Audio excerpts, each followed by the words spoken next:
Hello साथियों, सभी को मेरा नमस्कार। आज हम प्रारंभ करने जा रहे हैं वर्ग की चयन परीक्षा 2025 के साइंस सब्जेक्ट के अंदर तीन बेहतरीन टॉपिक टीका, एड्स और कैंसर, वैक्सीन, एड्स और कैंसर के बारे में हम बात करेंगे। चलिए हम बात करते हैं कि सबसे पहला क्वेश्चन क्या पूछा गया है। Who discovered the technique of preparing vaccine? Vaccine बनाने की तकनीकी की खोज सबसे पहले किसने की? From attenuated pathogen. इसका मतलब ये हुआ कि अधमरे पैथोजन से, जो मरा नहीं है लेकिन फिर भी वो इन्फेक्शन नहीं कर सकता, बीमारी नहीं कर सकता, जिंदा है बीमारी नहीं कर सकता, अटेनुएटेड पैथोजन कहलाता है। आखिर इससे किसने तैयार की थी और कौन सी ईयर में तैयार की थी? तो आपको बता दें कि वैक्सीन जो शब्द लिया गया है, वैक्सीन है वो वैका से लिया गया है। और वैका का अर्थ होता है काउ। सबसे पहले साइंटिस्ट थे एडवर्ड जेनर। इन्होंने 1796 1796 के अंदर चेचक बीमारी के खिलाफ, जिसे चिकन पॉक्स कहते हैं, उसके खिलाफ सबसे पहला टीका बनाया। और तब से सबसे पहला नाम आता है एडवर्ड जेनर का। इसलिए पूछा जाता है टीकाकरण की खोज सबसे पहले किसने की, तो आंसर आता है एडवर्ड जेनर। सबसे पहला टीका किसने बनाया, तो आंसर आता है एडवर्ड जेनर। तो आंसर इसका है एडवर्ड जेनर। अगला है the term vaccine was introduced by. Vaccine शब्द भी आखिर किसने दिया, तो इसमें वही आंसर है, एडवर्ड जेनर। उसके बाद है Jenner prepare the vaccine of smallpox by using. Smallpox का जो वैक्सीन तैयार किया था, उस वैक्सीन को तैयार करने में एडवर्ड जेनर ने आखिर क्या यूज किया? तो देखिए लिखा हुआ attenuated pathogen of small pox.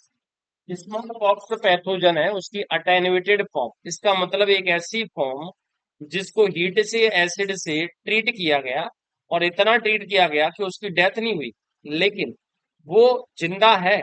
और उसके साथ साथ में पैथोजेनिसिटी, यानी संक्रमण और इन्फेक्शन करने की खासियत खत्म हो गई। आंसर है why are the vaccines are produced through the genetic engineering considered safe? Genetic engineering method से जो टीके बनाए जाते हैं उनको सुरक्षित क्यों माना जाता है? उसका कारण इतना है कि जब इनको बनाते हैं तो सबसे बड़ी खासियत हुआ करती है कि इनकी अटेनुएटेड फॉर्म को यूज करते हैं। आंसर है B. What is the basic principle of immunisation and vaccination? एक तो इम्यूनाइजेशन यानी प्रतिरक्षण और टीकाकरण, दोनों का आखिर बेसिक आधार क्या है? बेसिक आधार ये आखिर समय से पहले टीके क्यों लगाए जाते हैं? आपको बीमारी हुई नहीं, बीमारी से पहले टीका लगाया गया क्योंकि उस बीमारी से संबंधित यदि कोई पैथोजन आपके शरीर में पहले से ही ऐड कर दिया जाए, तो वहां पर सबसे बड़ी खासियत क्या है कि आपका शरीर उसके खिलाफ कुछ केमिकल बना के रखता है।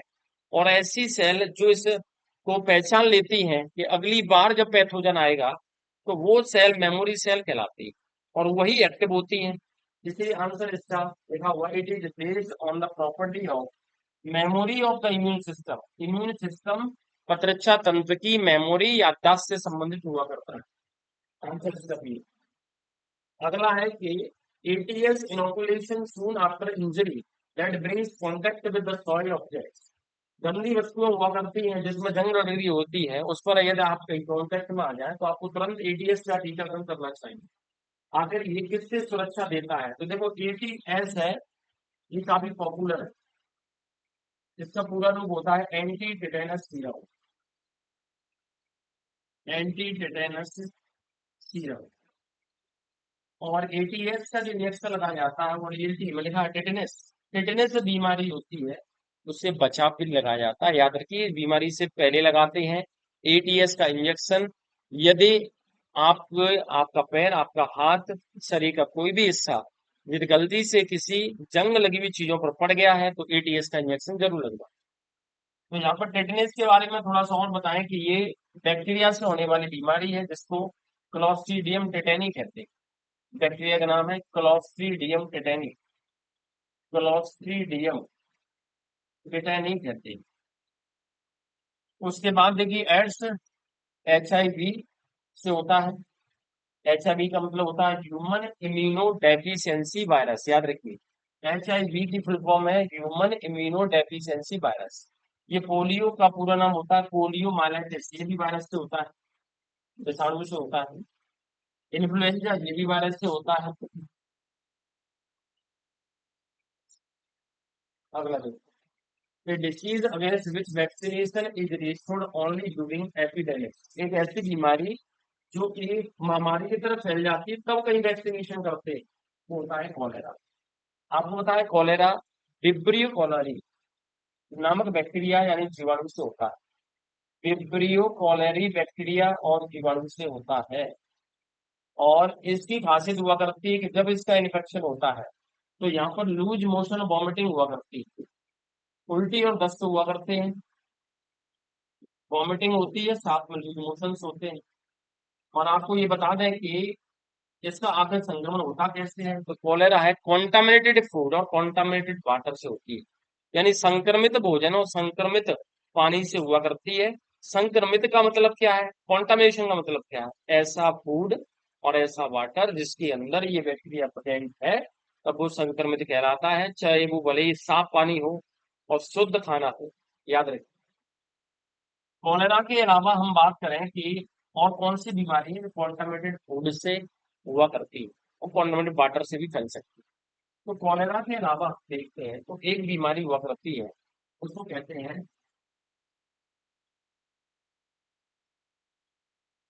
प्रोटोजोआ से होती है बीमारी। और जो प्रोटोजोआ से होने वाली बीमारी को लूज मोशन, लूज मोशन जो ब्लडी लूज मोशन हुआ करते हैं ना, उनके नाम से जाना जाता है। तो ब्लडी लूज मोशन हुआ करते हैं जहाँ पर लूज मोशन में ब्लड आता है क्योंकि उसमें इंटेस्टाइन हुआ करती है, वहां कहीं पर डैमेज हो जाती है, तो ऐसी बीमारियां भी हुआ करती है। और यहाँ पर जो क्षय रोग लिखा हुआ है इसको टीबी बीमारी कहते हैं। टीबी है ये भी बैक्टीरिया से होने वाली बीमारी होती है। ट्यूबरकुलिन इसके अंदर बनता है ट्यूबरकुलिन, टीबी भी बैक्टीरिया से होती है। डायरिया ये नॉर्मल बीमारी होती है जिसमें दस्त होते हैं, ये भी आप देखें कॉन्टामिनेटेड फूड और वाटर से होती है डायरिया। अगला है, on which of the following discoveries von Behring was awarded the Nobel Prize। Von Behring वैज्ञानिक को आखिर किसकी डिस्कवरी खोज के लिए नोबेल पुरस्कार से नवाजा गया। आंसर है पैसिव इम्यूनिटी। आपको बताते हैं कि इम्यूनिटी का मतलब क्या है। इम्यूनिटी का मतलब होता है कि आपका शरीर होता है वो किसी बीमारी के खिलाफ लड़ने की क्षमता रखता है और अक्सर आपकी बीमारी नहीं हो पाती। तो इसको इम्यूनिटी बोला जाता है कि आपके अंदर प्रतिरक्षा। लेकिन इम्यूनिटी दो तरह की होती है, एक होती है जन्म से आती है उसको इन्नेट इम्यूनिटी कहते हैं, जन्मजात कहते हैं। एक इम्यूनिटी आती है जन्म लेने के बाद, जब तक आप जिंदा रहेंगे तब तक वो आपके शरीर के अंदर है, इम्यूनिटी डेवलप होती रहती है, जैसे माहौल में रहते हैं वैसी इम्यूनिटी डेवलप होती है। तो वो इम्यूनिटी वो कहलाती है आफ्टर बर्थ होती है। इन्नेट इम्यूनिटी हुआ करती है जन्म से, आफ्टर बर्थ हुआ करती है वो आर्टिफिशियल इम्यूनिटी हुआ करती है जो एक्वायर्ड कहलाती है। अब देखो यहाँ पर एक इम्यूनिटी है वो पैसिव और दूसरी एक्टिव है। पैसिव इम्यूनिटी वो इम्यूनिटी हुआ करती है जिसमें आपका इम्यूनिटी सिस्टम पार्टिसिपेट नहीं करता क्योंकि बनी बनाई एंटीबॉडीज और केमिकल आपको इंजेक्ट कर दी जाती है। तो आगे आने वाली जो बीमारी है, संक्रमण जब भी होता है तो उसके इन्फेक्शन से आप बच जाते हो, मतलब आपकी इम्यूनिटी सिस्टम ने इसमें भाग नहीं लिया, इसीलिए पैसिव या निष्क्रिय कहलाती है। यदि आपका इम्यूनिटी सिस्टम इसमें भाग लेता है जिसमें टी लिम्फोसाइट और बी लिम्फोसाइट बनती है, डब्ल्यूबीसी बनती है ढेर सारी, तब उसको एक्टिव इम्यूनिटी कहा जाता है। तो यहाँ पर ये वॉन बेयरिंग वैज्ञानिक है, वो इनसे संबंधित है, इन्होंने पैसिव इम्यूनिटी की डिस्कवरी की। तो उसके बाद है which of the following statement incorrect regarding vaccination and immunisation. टीकाकरण और प्रतिरक्षण के हिसाब से देखा जाए तो इनमें से कौन सा गलत है, तो याद रखिए गलत कौन सा होगा। इसमें सबसे बड़ी बात क्या आपका है, पहला देखिए immunisation is the phenomena of increasing specific antibody production. Immunisation इसलिए करते हैं कि विशेष और विशेष प्रकार का एंटीबॉडी उस बॉडी के अंदर बन जाए, ये तो सही है। वैक्सीनेशन वो प्रोसेस होती है जिसमें हॉर्मोनल एंटीजेनिक मटेरियल को इंजेक्ट कर देते हैं आपकी बॉडी में और वो हेल्दी पर्सन है इम्यूनाइज हो जाता है, अब उसको आगे बीमारी के चांस कम हो जाते हैं, ये भी सही है। Single vaccination gives adequate immunity and last life long, ये गलत है। एक वैक्सीन लाइफ लॉन्ग नहीं हुआ करती, जिंदगी भर के लिए इस बात की गारंटी नहीं होती कि आपको जिंदगी भर किसी तरह का कोई रोग नहीं होगा या पर्टिकुलर बीमारी नहीं होगी। इस बात की कोई गारंटी नहीं। इसीलिए इनकरेक्ट पूछा है कुछ लिखिए। Edward Jenner prepared the vaccine for smallpox virus by using आपको बताया था अटेन्युएटेड फॉर्म यूज करते हैं किसी वायरस की एक ऐसी फॉर्म जो कि पैथोजेनेसिटी खत्म कर दी जाती है। याद रखिए अटेन्युएटेड का मतलब अधमरा, मतलब है कि वो न तो मरा है न जिंदा है। तो इसका मतलब ये हुआ कि जिंदा कैसे नहीं है, मरा कैसे नहीं है, तो इसका मतलब ये हुआ कि उसको इस तरह से ट्रीट किया गया कि उसकी पैथोजेनेसिटी संक्रमण करने की, कॉन्टामिनेशन करने की, इन्फेक्शन फैलाने की जो टेंडेंसी थी वो हो गई खत्म। अब उसको कहा गया कि एटेन्यूएटेड फॉर्म है। अगला पोलियो इम्यूनाइजेशन वैक्सीन को आखिर किसने डेवलप किया? देखिए Salk and 7 polio immunisation programme और पोलियो वैक्सीन वो डेवलप। लैंडस्टीन और वीनर की हम बात करें तो इनका संबंध ब्लड ग्रुप से होता है, रक्त समूह से। रक्त का समूह आपको बताया चार होते हैं, ए बी, ए बी और O। लैंडस्टीन और वीनर का संबंध इनसे है। और यहाँ पर अगला देखिए पल्स पोलियो प्रोग्राम ऑर्गेनाइजेशन है हमारे देश के अंदर, आखिर किस लिए यूज किया गया? तो याद रखिए for the eradication of the polio, polio को जड़ से खत्म करना है। A boy happens to put his foot, एक लड़का है जिसके पैर पड़ गए गलती से रस्टेड नेल पर, जंग लगी लोहे की कील पर। डॉक्टर है उनको एक इंजेक्शन लगाते हैं, वो इंजेक्शन आखिर क्या होगा? याद रखिए लोहे की कील पर, लोही जंग लगी हो, जंग लगी लोहे की कील पर, आखिर इसका आप पैर में से पड़ता है तो बीमारी होने के चांस रहते हैं। टिटनेस, टिटनेस के खिलाफ कौन सा इंजेक्शन लगता है? टीटीएस। बीसीजी किसके खिलाफ लगता है? बीसीजी फुल फॉर्म देखिए, बैसिलस, बैसिलस कालमेटिकुरिन, बैसिलस कालमेटिकुरिन, बीसीजी। ये टीका लगाते हैं टीबी के लिए। बच्चे का जन्म हुआ उसके 24 घंटे के अंदर ये टीका लगा दिया जाता है, टीबी का टीका BCG. OPV oral polio vaccine, दो बूंद जिंदगी, ओरल पोलियो वैक्सीन, दो बूंद जिंदगी की, ओपीवी। बच्चे का जन्म हुआ और जन्म से लेकर 5 साल तक ओरल पोलियो वैक्सीन बच्चे को पिलाई जाती है। What is the full form of AIDS? AIDS की फुल फॉर्म क्या है? एक्वायर्ड इम्यूनो, इम्यूनो की बात देखिए, डेफिशिएंसी सिंड्रोम। तो बार्जित जो लक्षण हुआ करते हैं, जो आपने इम्यूनिटी गेन की है पूरे जीवन भर में, उसकी कमी हो जाती है, उसमें कमी कमी होती है, जिसकी वजह से आपको ढेर सारी बीमारियां हुआ करती है, इसलिए सिंड्रोम। एड्स की विशेषता इनमें से कौन सी है? देखो एड्स में नंबर ऑफ पीरियड कम हो जाती है, आरबीसी कम हो जाती है। यहाँ पर देखिए जो हेल्पर टी सेल हुआ करती है, सहायक कोशिकाएं, helper T cell, helper T four cell है ना, हेल्पर टी सेल हुआ करती है, वो कम हो जाती है ब्लड में। समझ जाइए कि एचआईवी का संक्रमण हो गया है और एड्स होने के chance. Through which of the following route the transmission of AIDS does not take place? अगर एड्स का ट्रांसमिशन कैसे होगा? तो देखिए मैं एड्स के बारे में आपको बता दूंगा। एड्स में आप देखेंगे तो कुछ इस तरह से सिस्टम है एड्स का। एड्स की फुल फॉर्म अभी मैंने बताई थी, एक्वायर्ड इम्यूनो डेफिशिएंसी सिंड्रोम। किससे होती है? वायरस से। वायरस होता है एचआईवी और इसकी फुल फॉर्म होती है ह्यूमन इम्यूनो डेफिशिएंसी या डेफिशिएंसी। तो कई बार पूछा है वायरस, लेकिन एच है, आई है, डी नहीं है, बी। इसीलिए इम्यूनो के बाद में क्या लिखते हैं? Deficiency, human immuno deficiency virus, HIV. अब हम जब एड्स की बात करते हैं, एचआईवी की बात करते हैं, तो एचआईवी के अंदर हम देखें तो एचआईवी ये जो वायरस हुआ करता है, ये वायरस की कैटेगरी है, इसको कहते हैं रेट्रो वायरस। रेट्रो मतलब उल्टा। कैसे?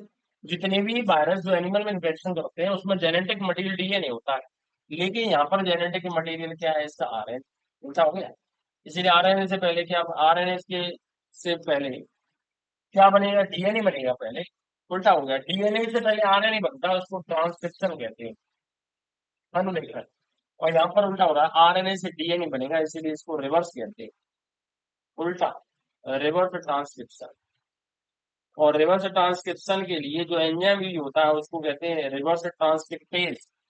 रिवर्स ट्रांसक्रिप्टेज याद रखिए। तो देखो यहाँ पर HIV रेट्रोवायरस है, वायरस नॉर्मल नहीं है, उल्टा वायरस है। कैसे? कि DNA होना चाहिए जेनेटिक मटेरियल, RNA।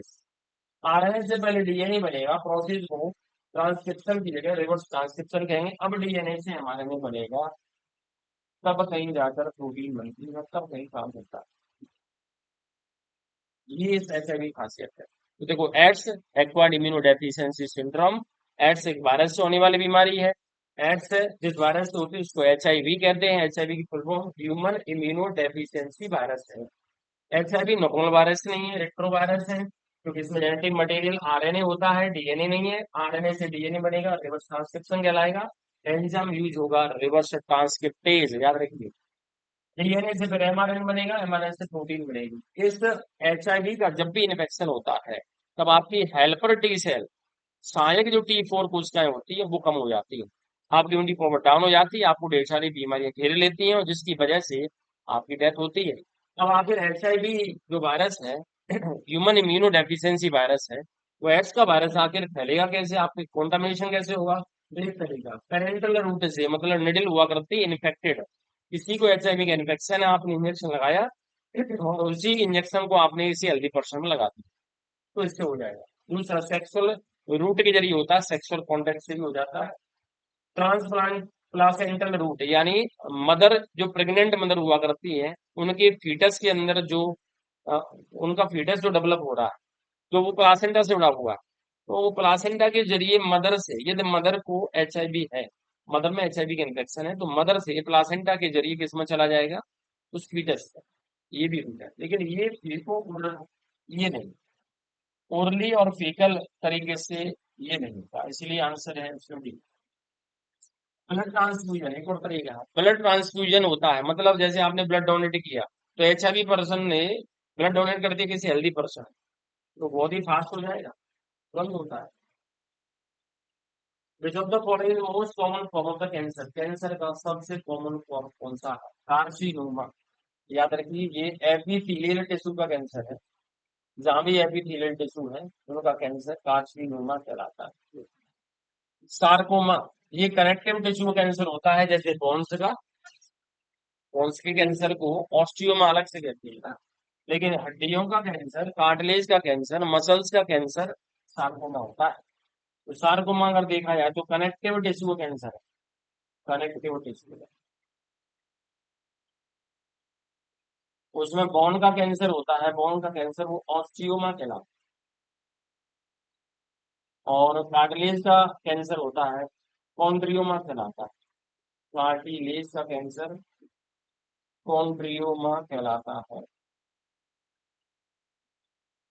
दूसरा देखो मेलेनोमा, मेलेनोमा का संबंध है मेलेनिन पिगमेंट जो आपकी स्किन में हुआ करता है, स्किन कैंसर से संबंध। लिम्फोमा, लिम्फ ग्लैंड्स के अंदर कैंसर हो, लिम्फ ग्लैंड का कैंसर सबसे ज्यादा कॉमन होता है कार्सिनोमा। नेक्स्ट है which of the following cancer drive from mesodermal tissue, mesodermal tissue से इनमें कौन सा कैंसर होता है? सार्कोमा। आपको बताया कि एम्ब्रियो में और फिटस में देखें तो एम्ब्रियो और फिटस के अंदर की लेयर होती है, एक्टोडर्म, मीजोडर्म, एंडोडर्म। मीजोडर्म से के अंदर जो कैंसर अक्सर होता है वो कौन सा? साफ। या देखिए ल्यूकेमिया किसको कहते हैं? ब्लड कैंसर को। ब्लड कैंसर जब भी होता है तो क्या बनती है? एब नॉर्मल, एब नॉर्मल WBC बना, एब नॉर्मल WBC।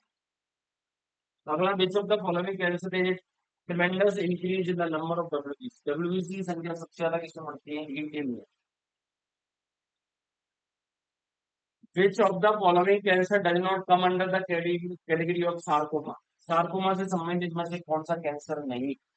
देखो मैंने बताया था सार्कोमा का संबंध कनेक्टिव टिश्यू से। कैंसर जो आपके कनेक्टिव टिश्यू यानी संयोजी ऊतक में है, जैसे बोन्स में है, जैसे कार्टिलेज में है ना, तो इसमें कौन सा संबंधित नहीं है? तो आपका आंसर है यहाँ पर, सॉरी सार्कोमा नहीं, एडिनोमा आंसर है। Which of the following cancer is commonly known as bone cancer, इसमें हड्डियों का कैंसर अभी बताया था मैंने, हड्डियों का कैंसर ऑस्टियोमा कहते हैं।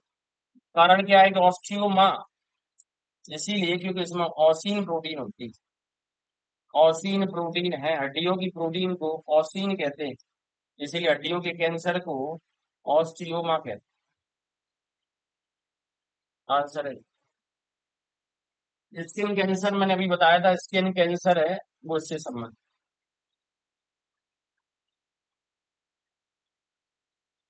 अगला है pituitary cancer is a type of, pituitary cancer आखिर किससे संबंधित है?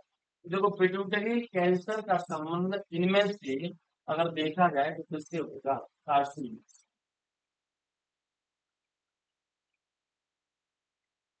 आज के लिए इतना ही काफी है, मिलते हैं अगले वेब में। और उसके बाद फिर आपको सेशन अच्छा लगे और लाइक करिए और साथ साथ में कमेंट करिए। धन्यवाद।